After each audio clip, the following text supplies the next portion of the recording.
marketing service. On the podcast today, we have Angel Ribo. Welcome, Angel. Thank you. Thank you very much for having me, Thomas. My pleasure.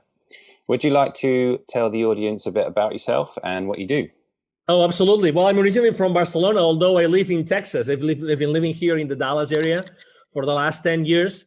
And, in a nutshell, what I do is I help both corporate CEOs and established entrepreneurs to bridge the gap globally for expansion and exposure. I basically use internationalization as, strategies to help accelerate the growth of their businesses. That's what I do. And also I have a nonprofit. It's called Wisdom for Kids. And what we do is we help underprivileged kids in Latin America become entrepreneurs using their local resources. So those are basically the two main things I do in my life. Well, on LinkedIn, we've actually had short conversations about that, haven't we? Absolutely. Yeah, I'm very active on LinkedIn. Actually, LinkedIn is I would say the main platform where I conduct my business and my clients' businesses. And actually what I consider myself to be a LinkedIn influencer. Actually, I use my influence to help my clients get their messages and their products and services out to their markets. So yes, exactly. Well, I know from the profile that you are the CEO Confidant, but just in terms of what you do, is it accurate to say that you're a coach, a CEO coach? Well, that's a great question. So I started as a consultant, right? So basically, giving my 5 cents, my piece of advice to the CEOs of this world, exactly. But eventually, I became more of a coach, and not only a business coach, but also, as you said, a CEO coach, in the sense that when you start building trust with your clients, they eventually ask you or ask me, and hey, can you also help me with my position, specifically with the role I have in the company, with my life even. Because again, you cannot isolate the different roles that we all play in our lives, right? We're probably friends, we are sons, we're maybe parents, right? We have many different roles in our lives. It's difficult to isolate them, and as soon as this trust is being built with them, yes, to your point, additional ways of helping my clients and business partners arise. So they might come to you for business help, and then also it might cross over into their personal life. Yes, absolutely. It does very often. Exactly. So what are the common traits of successful CEOs that you have observed? Yeah. Number one, and actually that's one of my mantras in my business, which is, they take action immediately, right? And it doesn't have to be necessarily like perfect action. And that's something I use that's a nugget I use all the time, which is take imperfect action now. Take imperfect action now. And I use that also with my entrepreneurial, clients, customers. And that would be one. So they're less, let's say, I wouldn't say fearless, but they're less fearful of taking action and going to the market and making business decisions and marketing decisions, although they don't have all the information, all the variable, right? So they like to take risk. That would be the second one. They'd like to take risk because they know that taking risks, they can go to the market and they can actually, in the entrepreneurial world, there's this concept of the minimum viable product, right? So there's this minimum viable characteristics of a particular product or service that when you start offering it to the market, you get the first feedback, right? So they are very good at that. They're very good in start talking with their potential future clients and asking them, hey, I am planning to do this. I am planning to offer, this to the market. I'm planning to send this to offer this product or this particular service. What do you think about it? And they're very good in grasping this market intelligence very early on in the life cycle of that particular product or service. So again, taking imperfect action, being open to take risk. And the third one would be they're all very, very, very mindful that the key thing inside the organization, so that they are able to provide their boards with the answers that they're looking for, the shareholder value that they're looking for. They're very mindful that everything relies on their teams. Okay, it's not that everybody does a great job in educating or engaging or keeping their employees accountable. Obviously, every single CEO would like to have a high level of accountability within their employee base.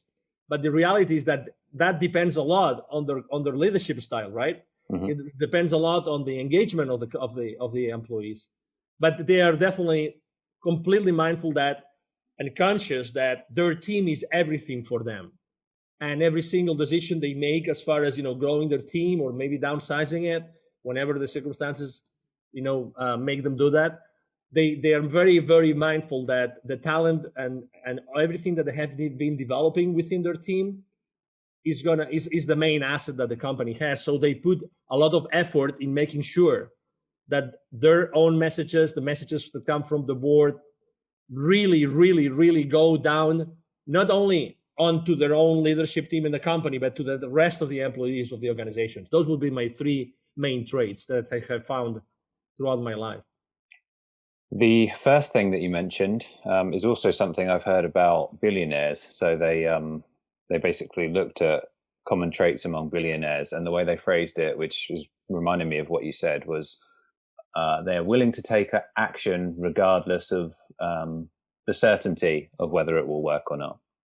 So you said it was risk, but I mean, it just makes me think of that because a lot of times we don't know whether something's going to work, but the billionaires or perhaps CEOs in your case, they're willing to take the action anyway. Exactly.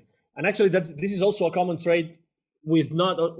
I work a lot here in Dallas, in the Dallas Fort Worth area, with entrepreneurs, with startups, and very, very embedded, let's say, in the startup world. And I work with business incubators, business accelerators. And something that I find in common all the time is that sometimes people say they really want to go to the market early, but they are fearful of going to the market. They are fearful of maybe talking to the market too early because they have this idea and they want to get, hold on to this idea, this concept, and they don't want anybody to know, blah, blah, blah. I would say, I always tell them the same thing. I tell them, I'm afraid that you're looking at the world from a scarcity mindset, right? Because, I mean, of course, there's this, super multi-billion dollar, ideas like, Uber or Airbnb or many others, right? I mean, I understand that. But regardless of that, I think that it's very important that very early on, you get these early wins, that they give you the confidence to keep moving, to keep, moving forward and doing things. And I like to think of organizations. I sometimes, I have my own like frame of reference in my life. I see the life in a very specific, peculiar way. And I think that both people and companies are just energy. That's how I look at the world. They're just energy. So, a company, a startup, it's just a whole, bunch of energy that is being built by one of many different people. But at the end of the day, you want this energy to get into the market, right? You want this energy to touch the market because it's going to be, benefiting the market. It's going to be, bringing additional value to the market in the form of service or product. It doesn't matter. And as Tony Robbins says very well, the amount of wealth that you are able to generate with your business or with your life is totally, proportional to the amount of people that you're able to add value to. So, why being, again, although I know that intellectual property is important, why not going very early on into the market? Just take your chances and start deploying this, start testing it. Proof testing is the number one thing I always advise both my CEOs when they want to launch a new product or the newly established ones when they are starting with a completely new venture. Just don't, those precautions, which I understand come from a mindset of scarcity, and not everybody is in agreement with me, but hey, there's enough business, there's enough needs out there in order to fulfill, as much as you would like to offer to them, literally. And if it's not locally, it's going to be in other areas. That's why I'm very strong on internationalization and going international, going global, because there are a lot of products and services that are not only valuable locally, but in many other areas in the world.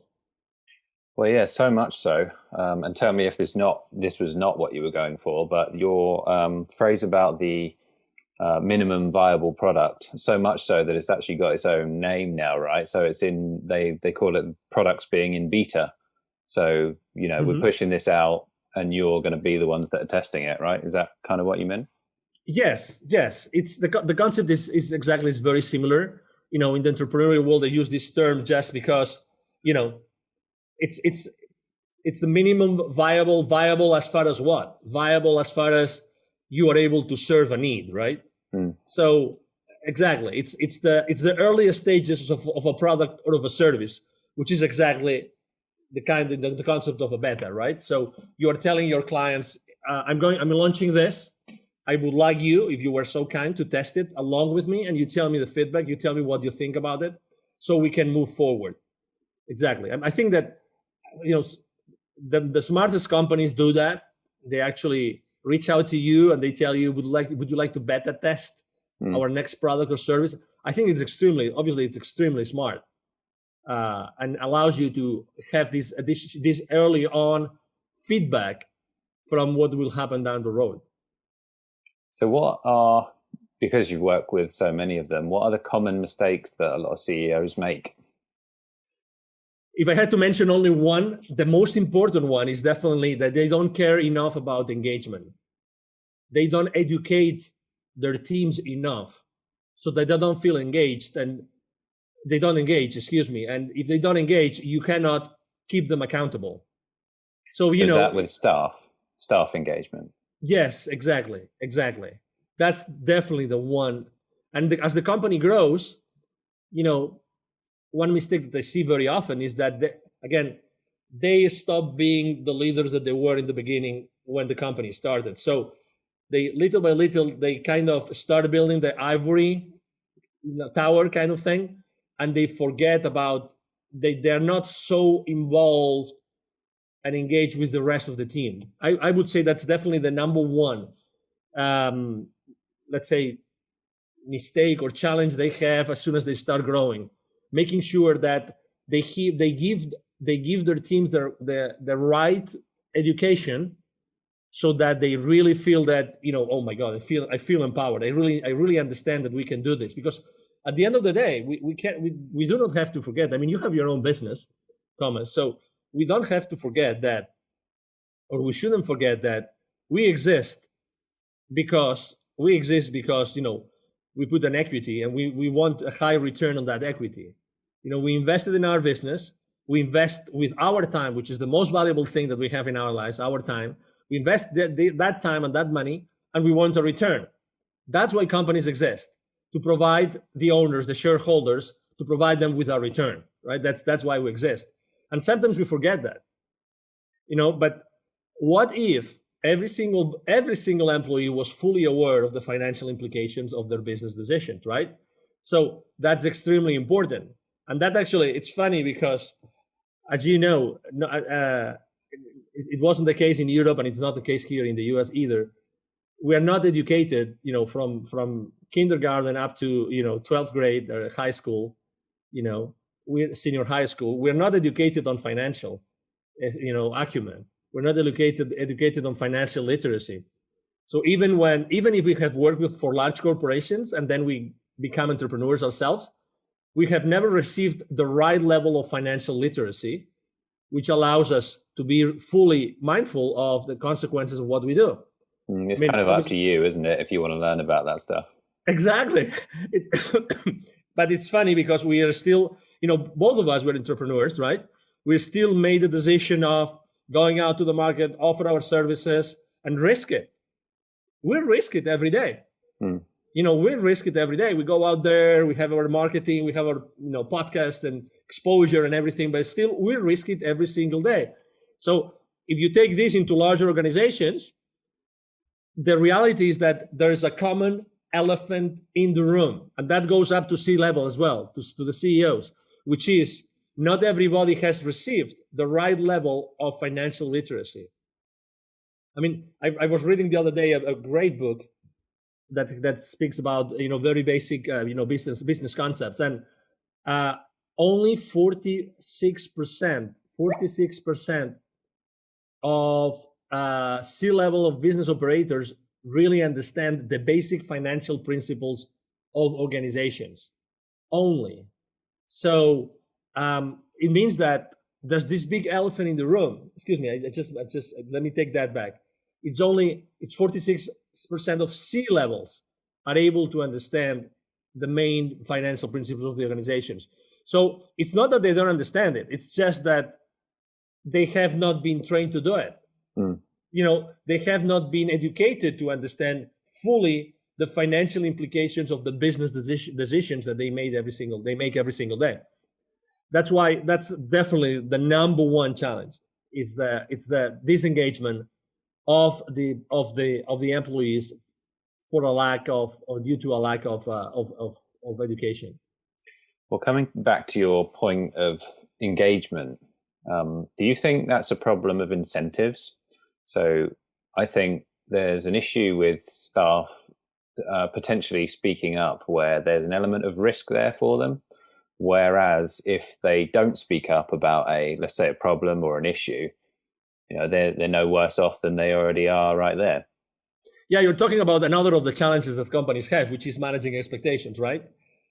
All the time inside an organization, we are always managing expectations, or our bosses or our peers are managing expectations, and we don't talk about it. There's things that we don't talk about it. To what you just said, just explained, we don't talk about it, but we should talk about. We should be working on a company, in an organization that allows everybody to speak up about anything, anything. We should be able to speak about anything inside the corporation.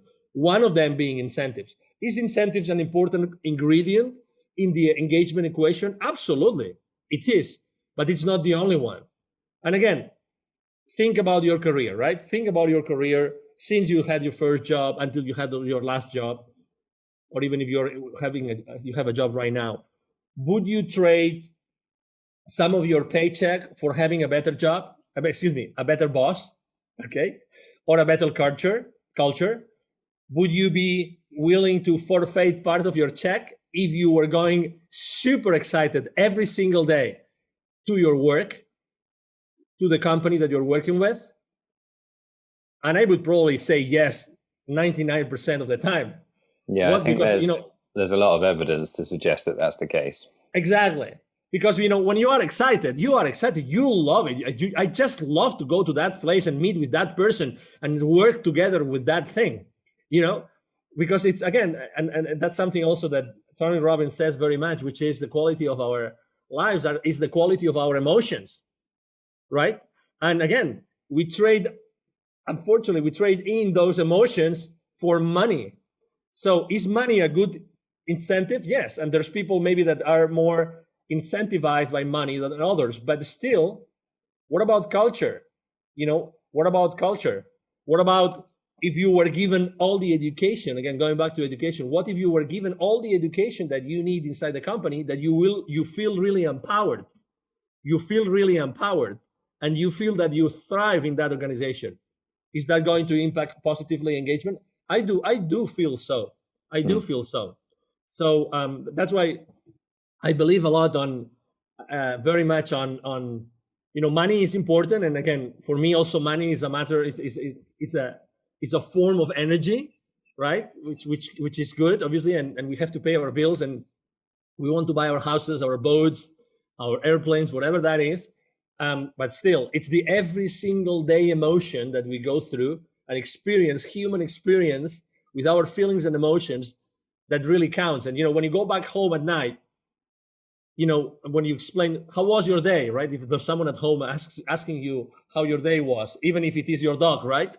Your wonderful dog that's looking with his beautiful eyes to you, that he's asking you, I miss you, I miss you, sir, I miss you. How was your day? And you start talking to your dog, I'm sorry to put this comparison here, this metaphor, but I really believe that emotions and feelings make a big difference when you go back home and you reflect about the day that you just had.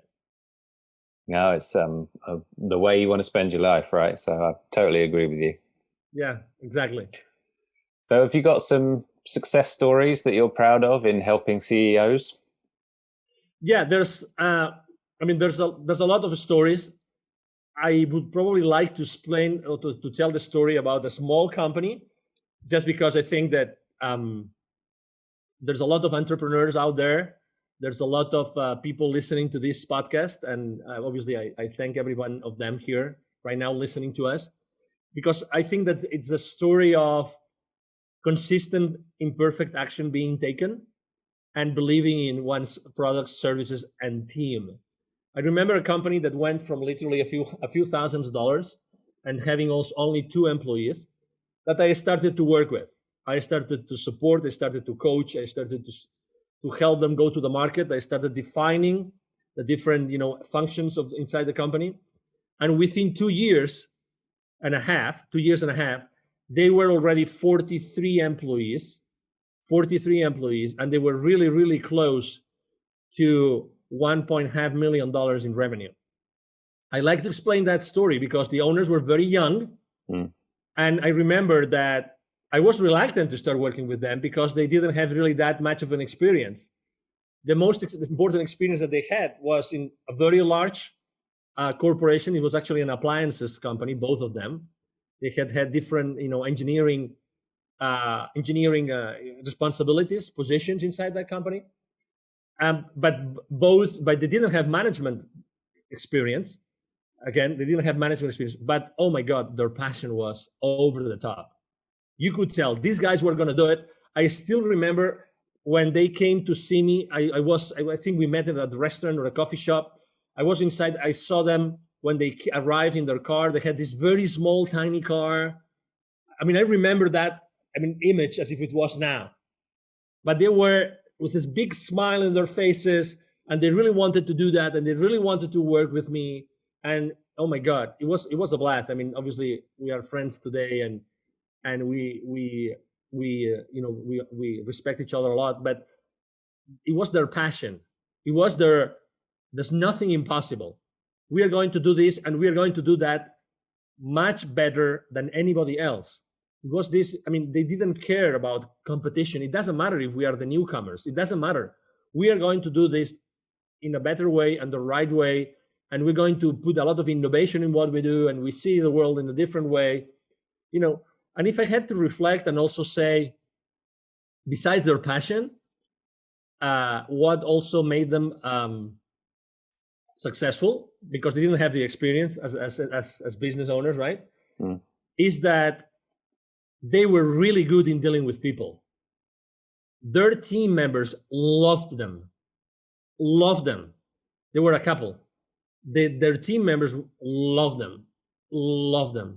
They had a very something that I liked a lot. Today we talk about a lot about uh, gender equity. They did a great job. I mean, their industry was high tech, so it's a man dominated industry, but they had a very well balanced. I work a lot in the diversity and inclusion space, and they did a great job bringing female workers and male workers all together for the good of the company. And very, very young, very, very excited employees still today. I mean, I haven't worked with them for the last 10 years now, and 5 years now, but they still remember me, and I will never forget. Every time I was going to visit them, the excitement, their team, the way that they were supporting each other and helping each other internally. That was really a great experience. So they went from 2 to 43, did you say? Yeah, yeah. Now, for some reason, when I asked the question, I thought that it would be, taking a corporate to bigger numbers or something, but I can completely understand why it would be something, I don't know, more meaningful, a story that's more meaningful to you, taking something which is barely just started to what most people define as successful. Yes, obviously it's important to help a company, for instance, to expand internationally, to build a distribution channel so they start generating millions of dollars within a couple of years, 3 years, and you have a big budget to spend to do that as well. But that's it. I mean, when a large corporation starts doing this, they already have all the checks and balances and everything in place. Obviously, it's a nice story, and we help a lot of people, but it's a completely different environment, right? It's a completely different experience as well. Yeah. Because obviously every single one of these 43 means 43 different families. Yeah, it's more personal, isn't it? Yes, it is. So have you noticed some trends or circumstances where a CEO would commonly reach out to you? Yes. Yeah. Number one, I think that, and I'm going to talk about marketing now, right? I think it all depends on how you market yourself. And obviously, I mean, thank you for this opportunity today, because at the end of the day, every time I expose myself, I'm reaching out to the world, and the world is listening to me, right? So what kind of CEOs, you ask me, what would make them reach out to me? I would say, what makes them be attracted to me? Okay, that's the question I'm going to answer. It's the smile, isn't it? Well, obviously, I mean, it's the attitude. It's the attitude. If you've read that book from this guy that was so many years in the concentration camps in Germany, Viktor Frankl, In Search of Meaning, if you've read that book, he would say that regardless of where you are in the world, even if you are for 5 years, 10 years in a concentration camp, it's your attitude which is going to keep you alive. So it's the same thing. So I think that number one, obviously, people reach out to me because they have something that they want to do, or they have something that they want to get rid of, and they are looking for help. So number one, they are humble enough to ask for help. That's the number one thing. Those CEOs know that they need help, and they think that they could help them, either because of my professional background, or either for the values that I put out there every single time I go out there with any of my marketing strategies, right? You probably have seen that exactly. I'm very active on LinkedIn. I post every single day. I make a mix of my clients' content, my content, very personal things. I actually talk very personal very often. Last year I talked a lot about building bridges and these kind of things, right? I like the comedy. Yeah, exactly. And I like to connect. Like at an emotional level, right? And at a very human level. So I stand for humility. I stand for probably acceptance. I stand for gratitude. I think that those three principles, at the end of the day, if you consistently get out to the world and expose yourself with a specific verbiage and attitude, eventually the world comes back to you because of that, because they value those principles, or they value that what you do every single day. There's this, you're a marketing expert, so then when someone starts talking about, okay, so I'm going to serve that community, and that's going to be my persona or my avatar, and very often we make a big mistake, which is we're trying to have this avatar so wide so we can attract everybody, and it's the other way around. It takes a while to entrepreneurs to understand this, that the more specific you are about how you position yourself and how you are yourself reaching out to the world, the higher the chances that you're attracting the CEOs or the business owners or the entrepreneurs or the startup, leaders that you want, that they need your services, that you want to attract to your practice. If you're marketing to everyone, then you're marketing to no one. That's exactly the quote that I use for that one. So would you say that it's about they're looking to achieve something, and they're not 100% sure on what it is that they want to achieve, but they see you as the person who can help them get there, basically? That's a possibility. I would say that sometimes they know that they need help, but sometimes they're not able to put it into words perfectly, and it would surprise you from a high level executive, right? But at the end of the day, it's they're humans. They're human beings, and you don't know the circumstances that made that person become the CEO of that organization. You have no idea, right? I mean, you just guess, right? You go to Facebook, you go to LinkedIn, you look at their profiles, right? And you just guess what they went through in their lives, but that has nothing to see.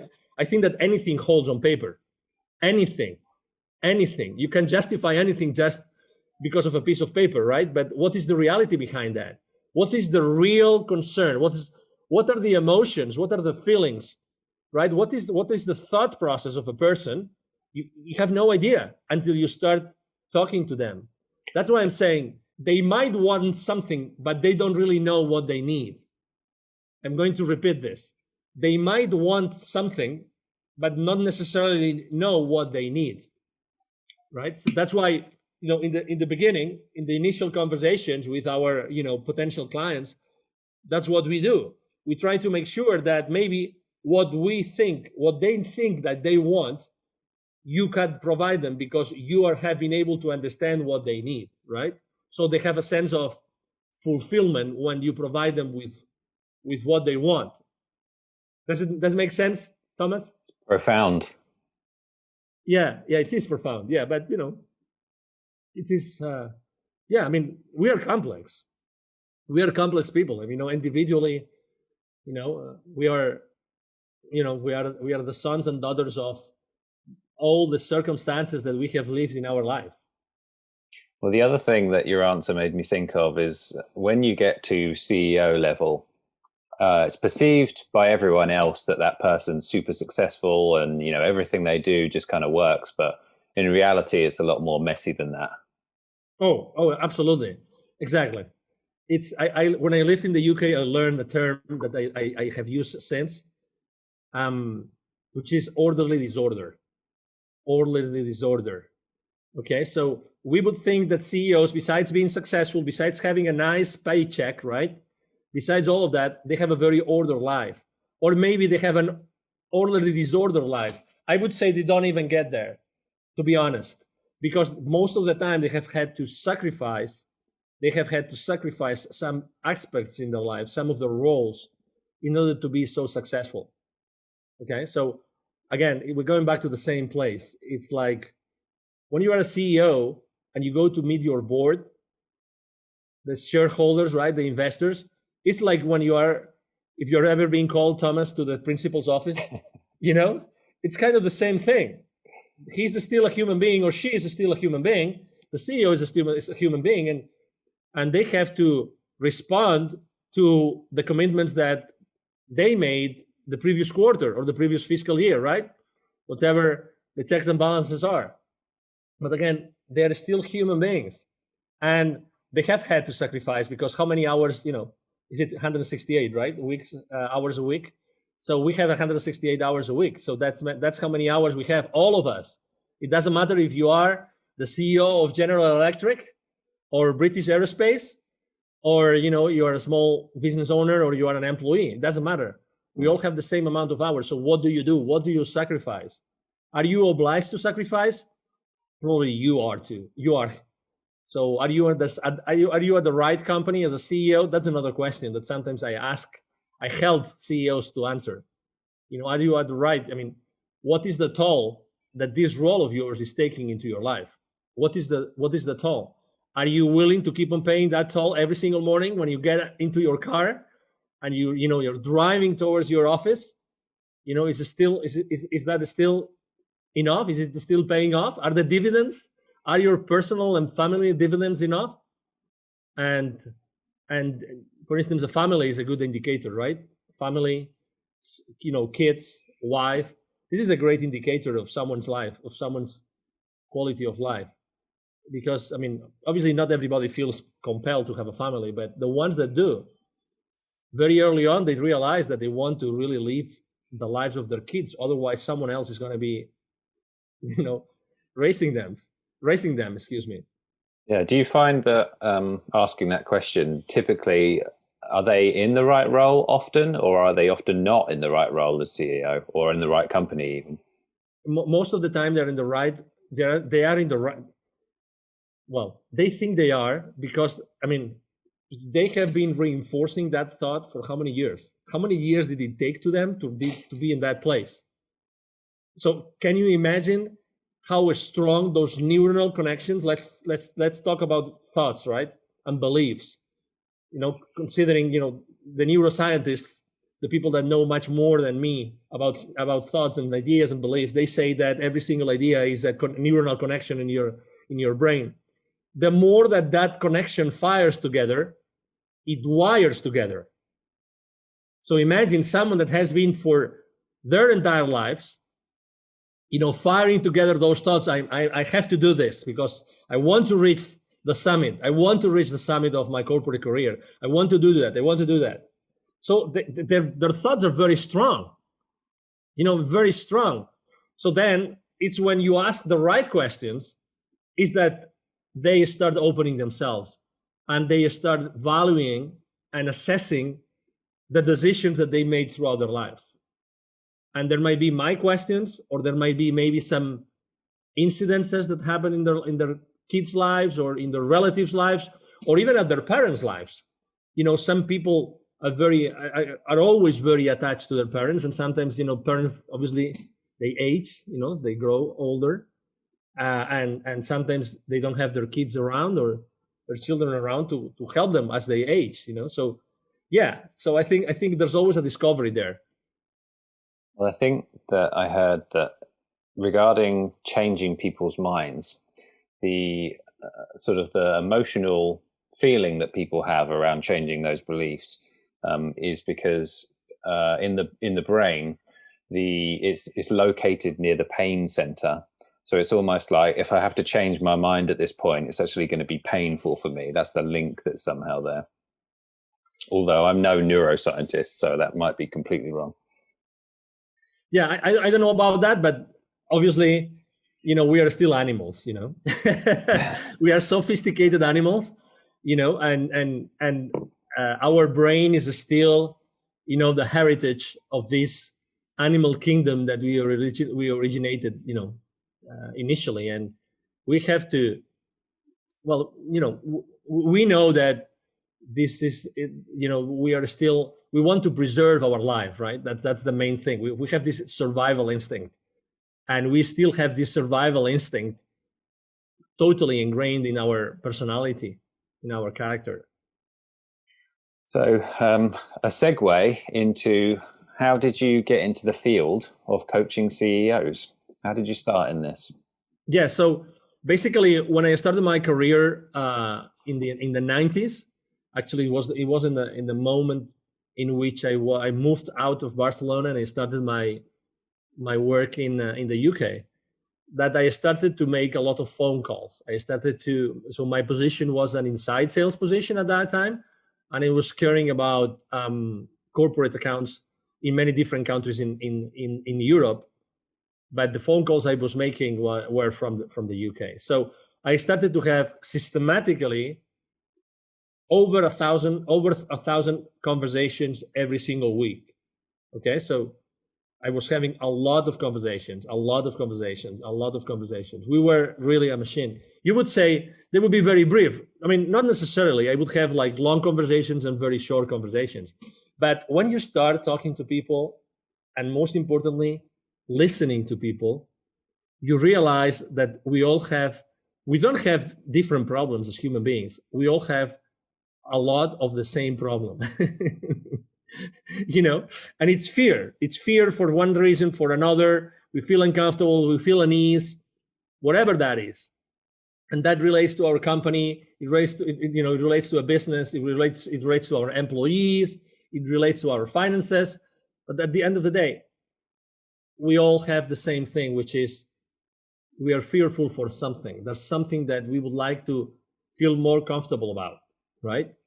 And that's so when you do something systematically, and when you do something over and over and over and over again, you start seeing, commonalities. You start saying that, oh my God, maybe there's something here that I'm realizing. I'm realizing that if I listen properly and if I ask questions, I'm realizing that I'm giving these people with the right level of, trust, or with the right level of, not trust, confidence, excuse me.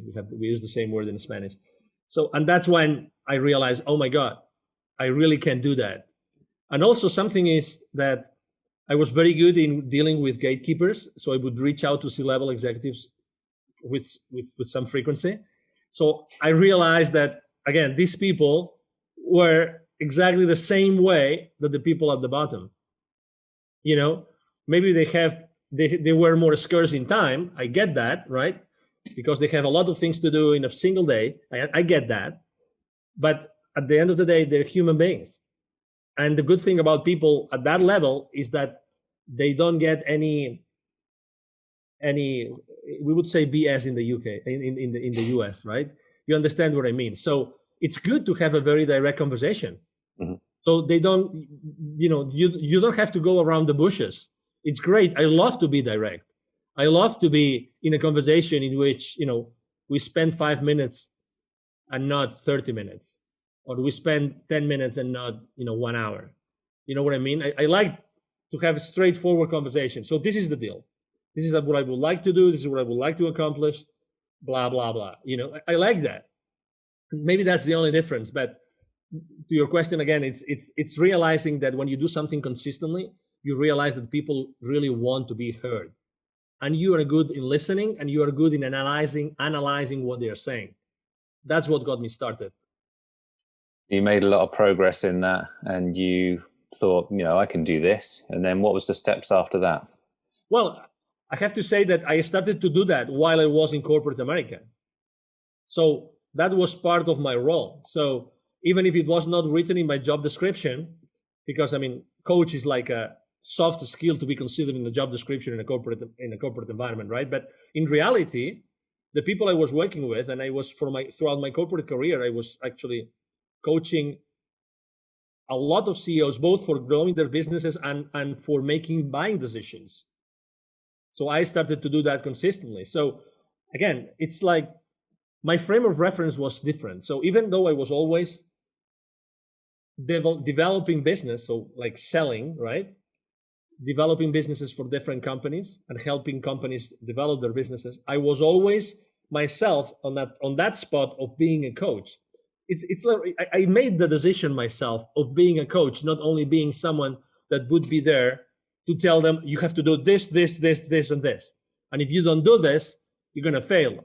And then when we review the sales forecast, no, you didn't do this. You have to do this, this, this, this, and this. It's a decision that you make, right? And I think that, very honestly, Thomas, I think that comes from your upbringing.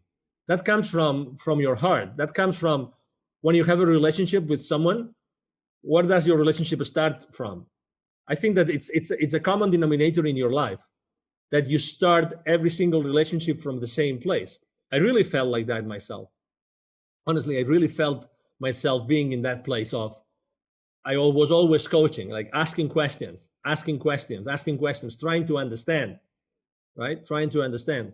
And I think, again, I connect that very much with my heart, with like listening to my heart's voice, regardless of my degrees, my computer engineering degree, my MBA, regardless. It's like we are human beings. And what can I do to help you? Good answer. I got a list of questions here, and this particular question, there's a context behind it, and that is, I'm sure you've heard the stats before about CEOs working a certain number of minutes per day, the actual productive work that they do. Are you aware of that statistic at all? No, I'm not. I think it's, in a working day, in a normal average working day, they get, I'm fudging the numbers a bit, but it's like an hour and 20 minutes of actual solid work or whatever it might be. And the question is, what would you say is the activity a CEO does the most? And that's the context for that question. I think it's I would say talking to the rest of the organization, mainly the leadership team, to make sure that the organization is aligned. That would be my number one thing. So it's essentially communication. Yes. Okay, that's very interesting, because it just means that the emphasis on that particular skill is very high then, right? Yes, I think that you have to be a good, again, it's you are the CEO or you are the leader of the organization. Who are you? The CEO or the leader, right? I believe that the real leaders, are the CEOs I work with are the real leaders of the organization. And what are, would you say, are the biggest misconceptions about CEOs? Yeah, the biggest misconceptions is what you mentioned before, which is they're so successful, they're so happy, everything is great, everything works out, they have the perfect life. That would definitely be one of them. I actually have a very interesting example to mention, which is a real, this guy was running a multi-thousand employee company in the healthcare sector here in the US. And I will never forget what he was telling me. Actually, we became friends, so I meet with him from time to time, and he always tells me I would sacrifice all my wealth, and so that he made an exit of multi-hundred millions of dollars. He made an exit. So the caliber of his wealth. I would sacrifice all my wealth for having the family that you had. Wow. That's a true story. I would sacrifice all my wealth, all of it, for having the beautiful family that you had. Presumably because in order to become a CEO, you're neglecting the rest of your life, right? Mm-hmm. Yes. And So do you, interestingly enough, he's a people's man. In this case, he's a man. I mean, he gets along with people a lot, but exactly, he sacrificed that part of his life, and it's never too late, right? It's never too late, but there's things that with age they become more complicated. so for people who might be watching this that would want to become a CEO, and they're smart enough to be able to know that that's a problem, what would you say to someone who's essentially trying to have both?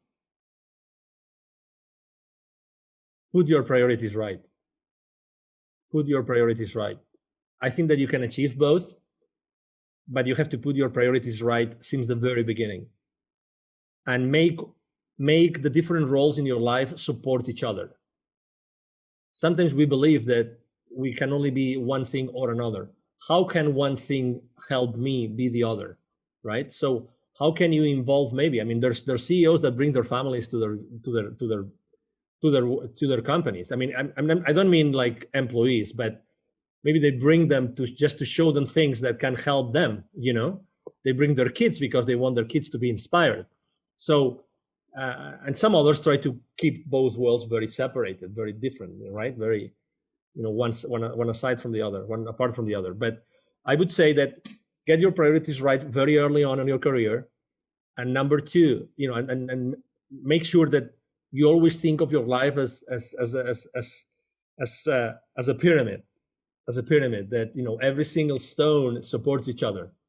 Okay, it's not like every single stone in that pyramid supports each other, and then when you start growing, I think that one of the things that we unfortunately don't do well in life, and that's due to the education that we receive, is that we don't ask enough. We don't ask enough, and I think that's a common denominator inside in the corporate world too, is that we don't set the right expectations, or we don't ask enough, or we don't ask enough questions to the right people expressing what we can do and what we want to do for that organization. Okay, I've seen people progressing inside their organizations, becoming the CEOs, and those were people that were obviously, they were very passionate, they were very clear, they were very focused, but at the same time they were asking the questions, and they were asking that they wanted to do some things. We tend to be, in general, asking questions aloud and to be exposed is not properly valued, socially speaking. It's identified as you don't fit in because you ask that uncomfortable question. I think that we all should. If I started my life again, all right, if I started my life again, I would probably ask more questions and continuously ask questions, and ask to receive. And there's a universal law here, which is the law of reciprocity. I think that we don't receive enough because we don't ask enough. I think there's probably also an issue there with, I think that human beings feel like they're more transparent than they are. And I don't know if that's a psychology issue from when you're, when you're brought raised, and you think your parents seem to know a lot, and you think that everyone else seems to know what you want, but in reality, people know very little about what you want, right? Well, let me tell you a very simple example. You're going with your parents to see some relatives or some friends, and what's the first thing that your parents are going to tell you? Most likely, don't ask for anything unless you're being offered, because it will be considered as rude, right? And I used to think like this before. I mean, I remember my mom telling me, please make sure that you behave, make sure that you don't do this, you don't do that, you don't do that. How many don'ts compared to the do's would your parents tell you when you would visit some relatives? So there's this sense of fitting in that I think is too strong in the world today, and that makes us not ask in order to receive. To be very honest. So, would you ever coach someone to go from an existing lower job to becoming CEO, or have you ever done that? That's a great question. I haven't done that. I've seen people around my clients in the organizations I've been working with, but I haven't personally done it. But would I be able and willing to do it? Yes, because I've been able to help people at different levels of the organization, right? So, but going back to the marketing thing, you have to be very focused on what you do, right? So, could I do that? Could I offer someone to do that? Yes. I have not offered it as a service. I have not publicized it. I haven't, throw it to the world out there. But could I do it? Yes, because So you wouldn't decline it, but you know who your customer is, which is CEOs essentially. Yes. So I wouldn't decline such a request from someone. If someone asked me to do it, I wouldn't say no. I would say yes, because also I believe that you have to always. I mean, even myself. I mean, I put myself out of my comfort zone every single day because not because I like to feel uncomfortable, but because I just like to test myself. It's like a podcast interview. Actually, you don't know what the host is going to ask you. Even if they provide you with a list of questions, it doesn't matter. Still, there can be a lot of different questions which are going to be asked, and maybe you are not comfortable answering. I believe that every single podcast interview I'm giving, it's a growth opportunity for me. Totally. Well, they can. I mean, questions in general can get you thinking about stuff that you hadn't otherwise thought of before, right? Yeah, exactly. So I know you mentioned Tony Robbins. Who are your mentors? Yes, so I haven't really had mentors in my life, like mentors, one-on-one mentors, but I have had like generic mentors as Tony Robbins. I consider him, maybe I don't consider him a mentor, but I consider him someone that for a couple of years he made a huge impact in my life. It coincided with my relocating from actually Latin America to the US. I went to a Unleash Your Power Within event by Tony Robbins, and it was so intense, and he mentioned several concepts that changed my life forever. So that's one of them. The other one is Dr. Joe Dispenza. He's a neuroscientist. Dr. Joe Dispenza is a public figure as well. He does thousands of people events, and I like a lot because of what I do. I like a lot to study the science behind the behavior of people. I like that a lot. A lot. And then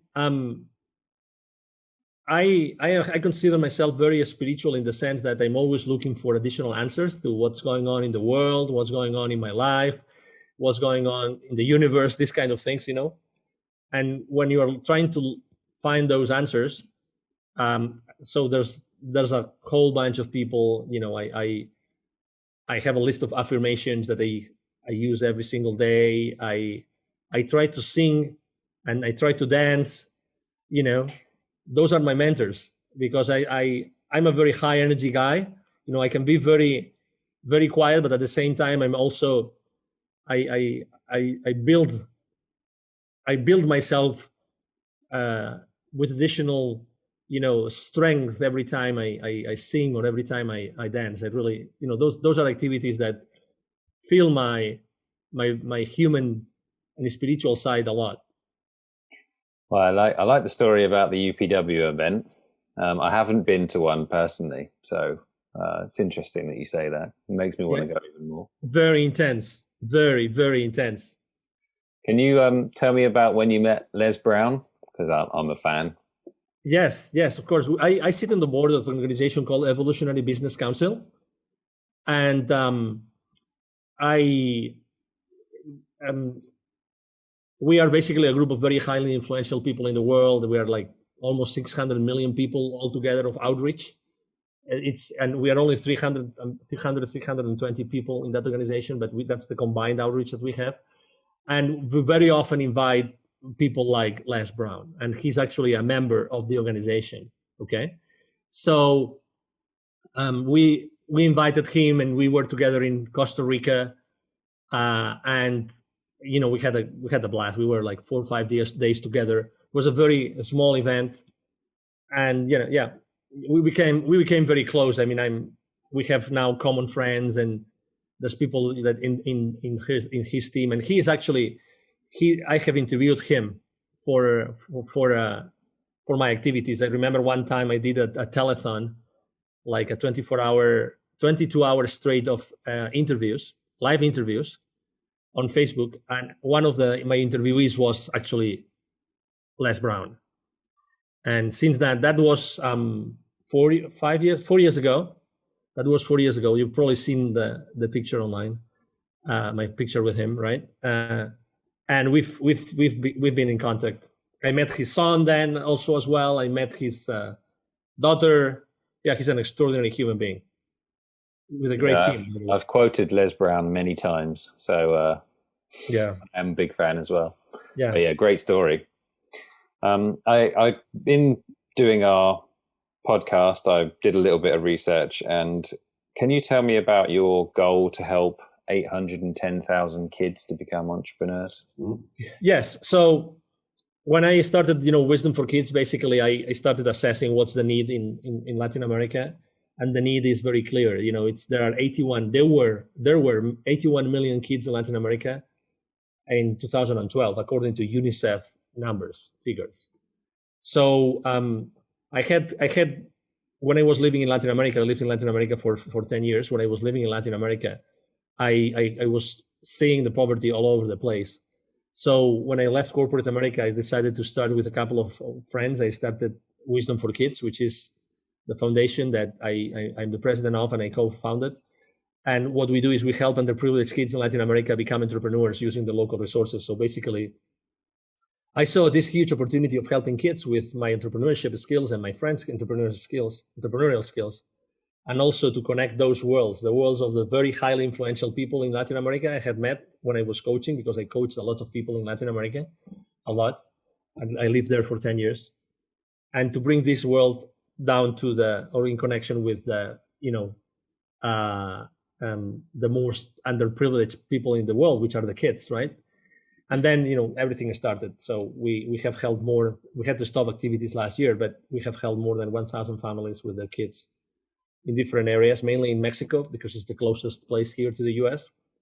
And yeah, it's extremely. I mean, it's one of these places in which I recharge my batteries. I get totally knackered because I really work really hard, and I do a lot when I go myself and deliver the training, the workshops, the inspiration that we give those kids. I really empty myself of physical energy, but from a human spiritual energy, I fill up totally by doing that and going to very underprivileged areas and indigenous communities, these kind of things. That's amazing. Congratulations doing Absolutely. that. Thank you. So, I mean, one thing I have noticed from your LinkedIn activity is that philanthropy very important to you. Mm-hmm. Yeah, very much.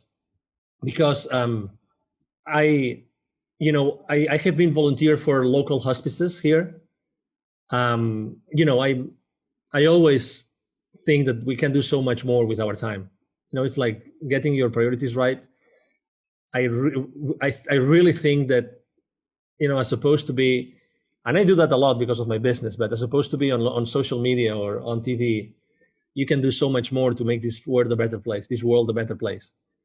So yeah, I have helped a lot of people. I have helped a lot of companies. I've been pro bono with a lot of organizations. I've sat on the board of organizations for free. Yeah, I mean, I think that the world, there's a lot of differences. There's a lot of, inequities. Let's put it this way. And some of us, and you are definitely one of them with your podcast, we want to help. We want to be inspiring the world every single day.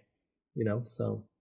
Well, thank you very much for all the value you've given on the interview. And can you Absolutely. tell the audience where the best place for people to find you is? Absolutely. Yes. As you mentioned before, my brand is the CEO Confidant, And my name is Angel Ribo. So the easiest way is to go to LinkedIn because I'm very active. I answer all the messages there.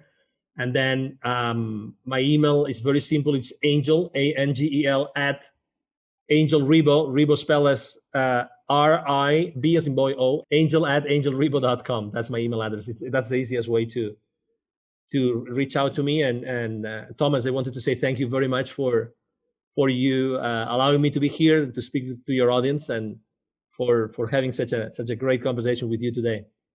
It's absolutely my pleasure. And I will speak to you soon, all right? Thank you. Thank you very much. Bye-bye. Bye-bye.